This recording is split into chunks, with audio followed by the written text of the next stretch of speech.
আল্লাহর কাছে। আল্লাহর চেয়ে নিখুঁত বিচারক আর কেউ। কিভাবে অবস্থা দেখেন, তিনি কখনো চিন্তা করেন নাই এইভাবে বিদায় নিতে হবে।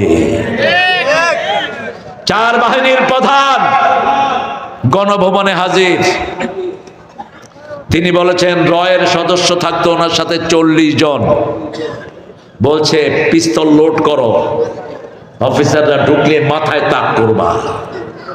এত সহজ? বলছে এই ওয়াকার, তোকে কোথা থেকে কোথায় আনলাম, আমার জন্য কি করেছিস? বলছে ম্যাডাম কি করব বলেন। বলছে গুলি চালা। বলছে এতগুলো আমার কাছে নাই। তিনি বলছেন তোর খুলি উল্টিয়ে ফেলবো। ওয়াকার ঠান্ডা মাথায় বলছে আপনার খুলিও থাকবে না, আমার সৈন্যরা আপনাকে ছেড়ে দেবে না। ঠিক না ঠিক? সালাম ওয়াকার, তোমাকে জিয়াউর রহমানের সম্মান তুমি রেখেছো।